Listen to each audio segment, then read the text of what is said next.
नमस्कार दोस्तों, स्वागत है आपका मेरे यूट्यूब चैनल लर्न हिंदी में। तो आज के हम वीडियो में पढ़ेंगे कि पंचमाक्षर होते क्या हैं और दूसरा हम ये पढ़ेंगे कि आप कैसे किसी शब्द में पहचान सकते हैं कि इसमें कौन सा पंचमाक्षर है। तो चलिए चलते हैं। सबसे पहले हम पंचमाक्षर को देखते हैं कि पंचमाक्षर होते क्या हैं। तो सबसे पहले मैंने आपके सामने ये टेबल बनाया है। तो इसमें हम का से पा वर्ग के वर्ण लिए हैं। तो सबसे पहले जो वर्ग आता है वो है का वर्ग। तो का वर्ग को हम कंठीय वर्ग भी कहते हैं क्योंकि इसका कंठ से उच्चारण होता है। वैसे ही जो दूसरा वर्ग में आता है वो होता है चा वर्ग। तो चा वर्ग का उच्चारण तालु से होता है। चा वर्ग के जितने भी वर्ण होंगे उनका उच्चारण तालु से होता है। तालु मतलब जीभ के ऊपर वाला भाग। ठीक है। तीसरा आता है हमारा टा वर्ग। तो टा वर्ग का उच्चारण मूर्धन्य से होता है। मूर्धन्य मतलब जीभ को जब हम ऊपर की तरफ मोड़ते हैं तो ये मूर्धन्य बोलते हैं उसे। तो टा वर्ग के जितने भी जो वर्ण होंगे उनका उच्चारण मूर्धन्य से होगा। ठीक है। फिर चौथा आता है हमारा ता वर्ग। ता वर्ग का उच्चारण हमारा दंत्य से होता है, मतलब दांत से होता है, इसीलिए हम इन्हें ता वर्ग को दंत्य वर्ग भी कहेंगे। फिर आता है हमारा पांचवा पा वर्ग। पा वर्ग को हम होंठ या वर्ग भी कह सकते हैं क्योंकि इसका उच्चारण हमारे होंठ से होता है। तो जितने भी जो पा वर्ग के वर्ण होंगे उनका उच्चारण हमेशा होंठ से होगा। तो वर्ग के बेस पर अगर आप देखेंगे तो पहला है का वर्ग, दूसरा है चा वर्ग, तीसरा है टा वर्ग, चौथा है ता वर्ग, पांचवा है पा वर्ग। अब इस आधार पे तो आपने इसे डिवाइड कर दिया वर्ग के आधार पर, लेकिन अब आप ये देखेंगे कि का वर्ग के जो वर्ण हैं, फिर हम देखेंगे चा वर्ग के जो वर्ण है, ऐसे ही ता और पा वर्ग के वर्ण।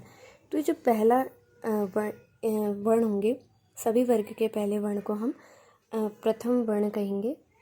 प्रथम वर्ण मतलब पहले वर्ण। सभी वर्ग के जितने भी जो पहले वर्ण होंगे उनको हम प्रथम वर्ण कहेंगे। फिर दूसरे को द्वितीय, फिर तृतीय, फिर चतुर्थ, फिर पंचम। ऐसे ही जैसे मतलब ये दूसरे नंबर के हो गए, ये तीसरे, चौथे। ऐसा नहीं है सिर्फ का वर्ग के लिए, सभी वर्ग के लिए। तो का वर्ग के लिए पहला जितने भी जो वर्ण होंगे का, फिर चा वर्ग का जो पहला वर्ण होगा टा वर्ग का पहला वर्ण, ता वर्ग का पहला वर्ण, पा वर्ग का पहला वर्ण। तो ये सब देखेंगे तो हम प्रथम वर्ण कहेंगे इनको। हर वर्ग का प्रथम वर्ण, हर वर्ग का दूसरा वर्ण, खा से जो स्टार्ट हो रहा है। फिर हर वर्ग का तीसरा, हर वर्ग का चौथा, हर वर्ग का पंचम। अब आप देख रहे हैं कि पंचम जो वर्ण है इसी को हम क्या कहेंगे? पंचमा अक्षर।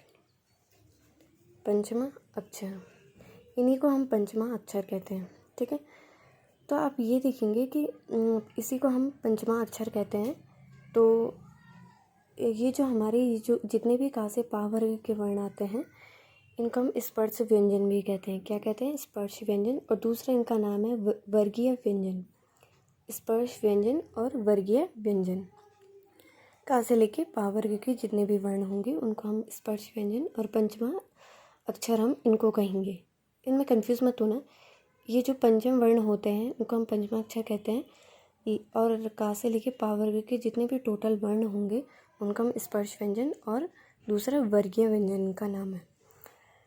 तो अब आप देखेंगे, मैं आपको ये बताऊंगी कि ये जो जितने भी जो पंचमा अक्षर हैं उनका उच्चारण हमारे अनुस्वार की तरह होता है।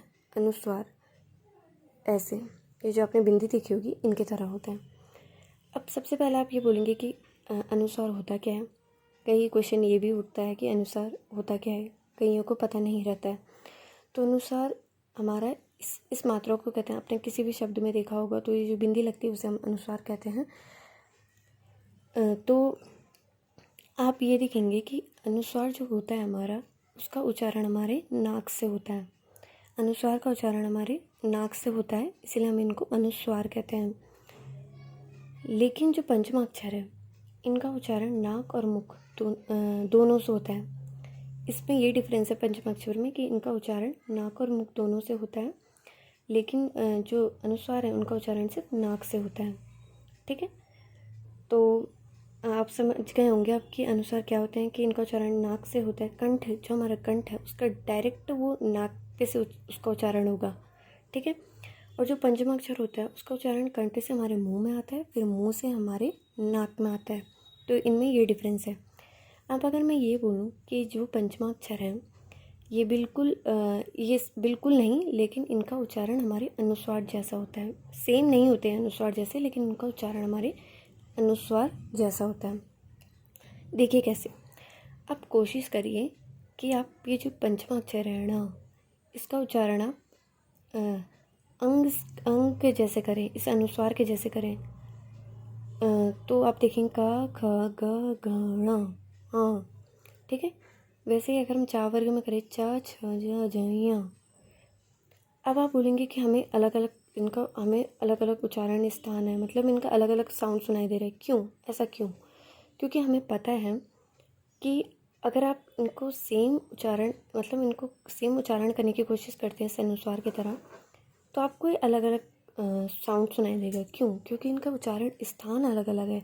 किसी का कंठ में उच्चारण स्थान, किसी का चा वर्ग में, किसी का तालु में, किसी का मूर्धन्य, किसी का दंत में, किसी का होंठ में। इसीलिए आपको अलग अलग इनको साउंड सुनाई देता है। अगर तो आप समझ गए होंगे कि इनका साउंड हमें क्यों अलग अलग सुनाई देता है, क्योंकि इनका उच्चारण स्थान अलग अलग है। जबकि आप कोशिश क्या कर रहे हैं, इसी का जैसे साउंड आप बनाने की कोशिश कर रहे हैं। तो आप समझ गए होंगे कि मैं क्या कहना चाह रही हूँ। तो अब हम दूसरा चलते हैं, जो हमारा दूसरा टॉपिक है कि आप कैसे किसी शब्द में पहचान सकते हैं कि इसमें कौन सा पंचमाक्षर है या कौन सा अनुस्वार वर्ण है। ठीक है, तो चलिए चलते हैं। जैसे मैं बताऊंगी आपको कि पहले हमारा गंगा। तो गंगा में आप देख रहे हैं एक बिंदी है, ये बिंदी अनुस्वार। ठीक है, तो आप बोलेंगे कि अनुस्वार तो, लेकिन इसमें कौन सा अनुस्वार वर्ण होगा, मतलब कौन सा पंचमाक्षर होगा। तो आप कुछ मत करिए, आप इस बिंदी के पीछे वाले वर्ण को देखिए। ये क्या है? गा। अब आपको पता है गा का वर्ग का है, ये तो पता है। गा का वर्ग का है। तो का वर्ग का जो पंचमाक्षर है ना, ये यही होगा, ये अनुसार यही होगा। ये आधा है, इसीलिए ये क्या बिंदी में बदल जाता है। अगर ये पूरा होता तो ये बिंदी में नहीं बदलता, लेकिन जब भी कोई पंचमाक्षर आधा दिखे तो वो क्या हो जाता है, बिंदी में परिवर्तित हो जाता है। ठीक है, तो दूसरा हमारा पंचमाक्षर है खंजन। तो खंजन में हमारे या वर्ण है जो, ठीक है, वो बिंदी में बदल जाता है, बिंदी में बदल जाएगा क्योंकि आधा है। ठीक है, तो आप बिंदी के पीछे वाले वर्ण को देखिएगा। बिंदी के पीछे वाला वर्ण होगा जो, तो वो जैसे ये बिंदी के पीछे वाला वर्ण जा है, तो जा किस वर्ग का चा, तो ये किसके पंचमाक्षर में बदलेगा, या। वैसे ही कंठ में देखिए ये ठा के जो आगे लगी हुई बिंदी है, ठीक है, तो ये ठा किसका है, ठा हमारे टा वर्ग का है, तो इसके पंचम वर्ण में बदल जाएगा णा। वैसे ही संबंध बा किसका है, माँ में है। ठीक है, तो इसके पंचमाक्षर माँ ही है। धा किसका है, धा है ता वर्ग का, तो ये ना में बदल जाएगा। तो आई होप आपको ये वीडियो समझ आ गया होगा। और जो एक इसमें क्वेश्चन देखेंगे हम कि इसके अंदर अनुसार कौन सा वर्ण है। खंजन में हमारा जो अनुसार है वो है खंजन या। क्यों? क्योंकि देखिए खंजन, इसमें जो जा है, जा बिंदी के पीछे वाला वर्ण जा, चा छा जा, ये चा वर्ग है, इसलिए या में होगा या। क्योंकि ये यहाँ आधा है तो ये बिंदी में परिवर्तित हो जाएगा। ठीक है, तो मुझे लगता है कि आपको ये पसंद आया होगा। तो थैंक यू।